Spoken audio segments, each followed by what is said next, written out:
Hey there, Internet Drifters. It's Andrewkn back with Playnwrite character development number 7, and today we're going to be developing Max. Now, you may not really know Max because we haven't really done a whole lot of focus on him, but he was an incapacitated refugee. Here's the quest. So he's, it tells you a little bit here, but it doesn't really tell you a whole lot. So this is what we had to go on before going to rescue him. And it doesn't say why he's around 4 man-hunting ducks. So we have no idea really why he's even there. And when you get there, his health is pretty rough, but not terrible. There's no bleeding, so he's not going to die. And interestingly enough, if you look very closely, you also find out he was a part of the Cannon Goblins, which in our game is the pirate faction. So based on that sets us up for a pretty interesting backstory already. But let's bring out the real meat of everything and see where we can go with that. So my first thought on seeing all the information, especially him being a part of the Cannon Goblins, or a space refugee of the Cannon Goblins, my first thought is he didn't join the pirates willingly. He was probably carried off, kind of like Hammer and Red. So I'm thinking that he was surrounded by man-hunting ducks by coincidence. I think he was trying to run away. I think he had found a way to launch himself away from the space pirates. I assume, they're not really space pirates, but I assume that they were in space because it says space refugee. There's no real evidence that any of the factions have a spaceship that's in orbit around the planet or anything like that. So I don't know what space refugee is supposed to mean. And I don't know how they can be affiliated with a faction that's on the planet, except that maybe these are groups of people that don't just exist on the one planet. Like maybe the Cannon Goblins have a presence in other planets. I don't know. I haven't played all of the possibilities of planets. So maybe there's a chance that the Cannon Goblins could repeat. Who knows? From what I see of his childhood and adulthood, Max does not really seem like a violent person. In fact, he doesn't even seem like a disagreeable person. He's a masochist, which means he enjoys pain. And I don't know that doesn't necessarily make him a good person, but he's not sadistic, which is enjoying watching other people feel pain. So he seems to be a fairly, at least middle of the road kind of person. And from what I can tell of his skills and everything on his bio here, he had a very blessed life. Maybe not rich, maybe not wealthy, but he was blessed with the innocence of a middle of the road, decent, innocent life. A good life that then something happened, probably recently, that kept him from just living out his whole life in that way. I don't know why he wouldn't have ended up being shot or something, but Maybe they kept him around because that's what raiders do. They apparently steal people. We witnessed that just a little bit ago in our own game. Not happy enough just killing him. Nope, they gotta take him. They gotta steal the people. It's crazy. So that's probably what happened to Matt's, and he probably was trying to escape them as peacefully as possible. His animal skill is insane. I wonder if he had been trying to tame them and they turned on him. It's entirely possible. Because that's what they would do. They would all, if you try to train or tame an animal and it's with its herd or whatever, and it decides that it doesn't like you, suddenly it snaps, then all of them snap in the nearby vicinity and come after you. And that might have been what happened. Maybe he had gotten all those bruises and stuff trying to escape and couldn't move, and then was like, well, not being able to move, maybe he could still talk. Maybe he was trying to convince the duck that, it should help him somehow. I don't know how. Bring him food? I don't know. And they turned on him. Or maybe he wasn't completely incapacitated right away, and he used the last of his energy trying to befriend the ducks, and they turned on him. One way or the other, I really like this idea that the ducks turned on him because he was trying to tame them. Otherwise, I just don't understand why he had the horrible misfortune of just slamming straight down into a bunch of man-hunting ducks. I suppose that could have been what turned them manhunter, but I've never seen that happen on a map. So if we want to go completely outside the limitations of RimWorld, yes, I think it's entirely possible that the ducks could have been enraged by his very presence, being shot down from the sky. And they're like, kill it with fire. I don't like this. It came from the sky and it's man-shaped and this is all sorts of wrong. That could have happened, I think I'll go with that one. I like that one better because he never got hurt. And not like Thunder did. Thunder died fighting those ducks. And when they were fighting him, they left some pretty bloody, gaping wounds. And Matt's, as we saw, didn't have that.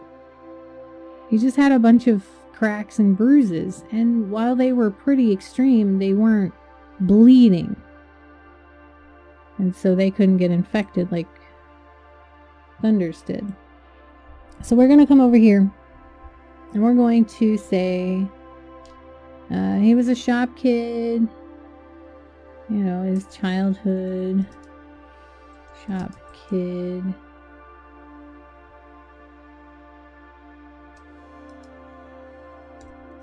Learn the art of small town business.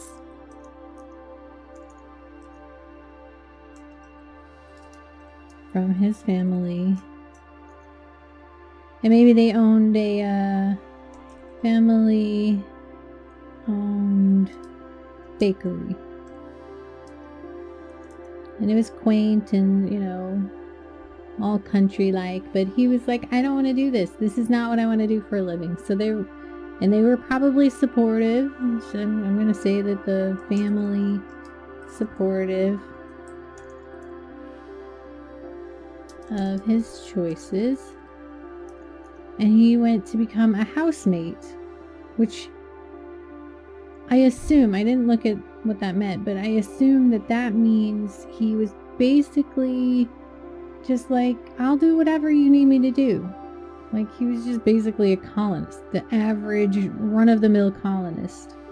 He just does whatever needs to get done, and he obviously has some passions and interests and stuff. Well, one passion, but bunch of interests, and he's utilized those. He's done cooking, he's done plants, he's done animals, crafting, medical, intellectual, social, a little bit of construction and mining, but that's obviously not his forte. Very little shooting, no melee at all. He seems like a pretty well-rounded colonist. And I think that that's what he's done.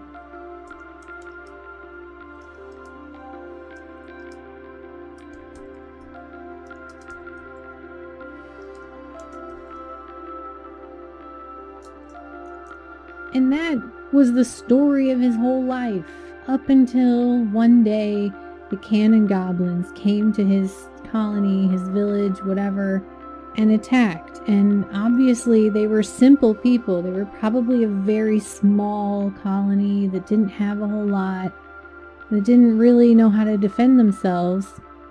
And they ended up carrying him away. Pirates attacked his small village colony. Ended up carrying him away. Super short, sweet, to the point. His life is not a great mystery. It wasn't a huge adventure until they carried him away and put him in their colony. And they were like, all those things you were doing for your colony, now you do for ours. And he sucked it up, you know. I don't know how many years he would have been there. He's 58 now. I mean, he was in space. I mean, he was a space refugee. He didn't just run away from them on the ground. He was in space, so they must have somehow trusted him enough to go up into the space area, whatever, that nobody ever gets to go into, and he escaped from there. So I guess that couldn't have been just recently. He must have been up there, or at least a part of the pirate faction, for a pretty long time. I'm gonna say maybe he was, you know, in his 20s when they attacked. So he might have been trying to figure out a way to escape for 30 years.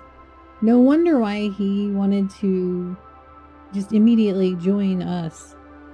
And maybe there was a time limit, because, you know, there was a time limit. Expires in 10 days was what it said on the quest. See? Expires in 10 days. Maybe that's how long it was going to take. Maybe that's how long it was going to take before people realized he was gone.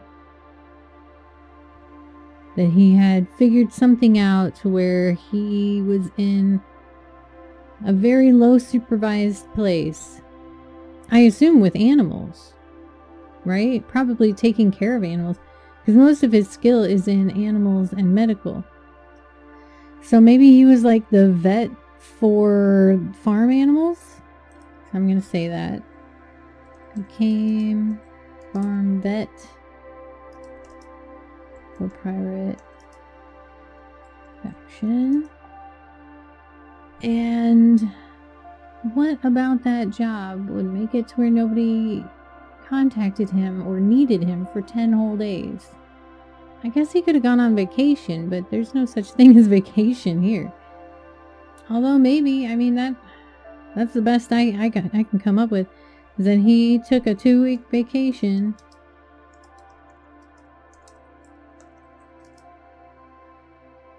And it took him 2 days to get down there. He spent 2 days escaping. And then the other 10 days, once that happened, and if he couldn't move from that spot, they were going to find him, because, you know, if he didn't show up at his post immediately, they were going to know something was off. Now that he's with us, they somehow can't find him. I'm sure they could, but, you know, they keep trying. They do. They keep trying to attack us, and it doesn't work out. He's got this social thing, too. And he's a fast learner. I don't know, man. He seems pretty awesome. And also mediocre at the same time. Ordinary people can do extraordinary things and put in extraordinary situations. So over here on the story part, I guess we kind of already did this story. This one seems to be a short one because he was captured by pirates and escaped. He must have had to memorize the layout of the ship as well as patrols and how to operate the pods, because how else would he have gotten out? If he didn't know where the pods were, then he couldn't have left. If he didn't know when people would be patrolling, he couldn't have left. They wouldn't have left an area. Well, I mean, I guess they're not exactly the strictest of all of them. If you go to a raid for one of those quests that you go to attack their base, they're not exactly patrolling in a very uniform fashion. So it wouldn't have been too hard, I don't think, to just wait for an opportune moment where nobody was around and just scuttle on through.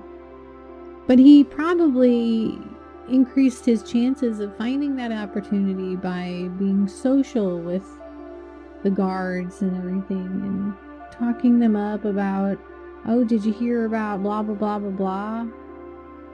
Like maybe, oh hey, I hear there's a cake in the break room or something like that. Used his social skills to subtly persuade guards to leave their posts. And he wouldn't have done it at that moment. He would have been like days in advance, probably weeks in advance, being like, oh, that this Friday is a couple of weeks from this Friday is gonna be such and such's birthday.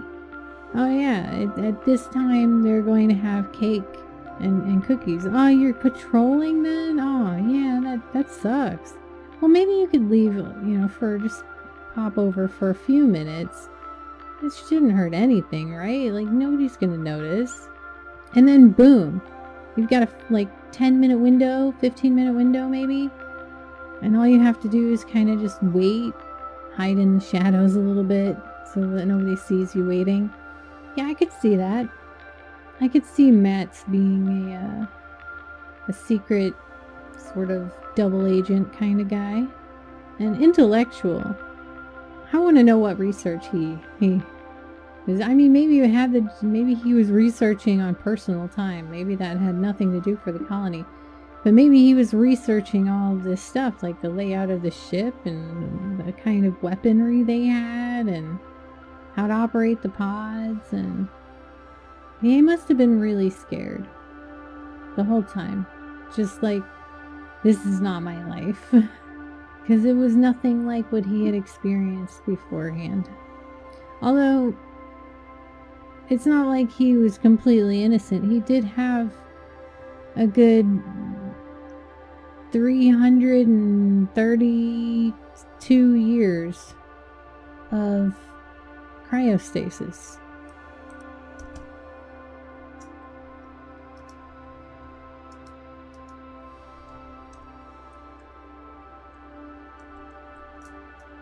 And what did he do during that time? Like, why was that a thing? Why did he do that? That's a very strange number.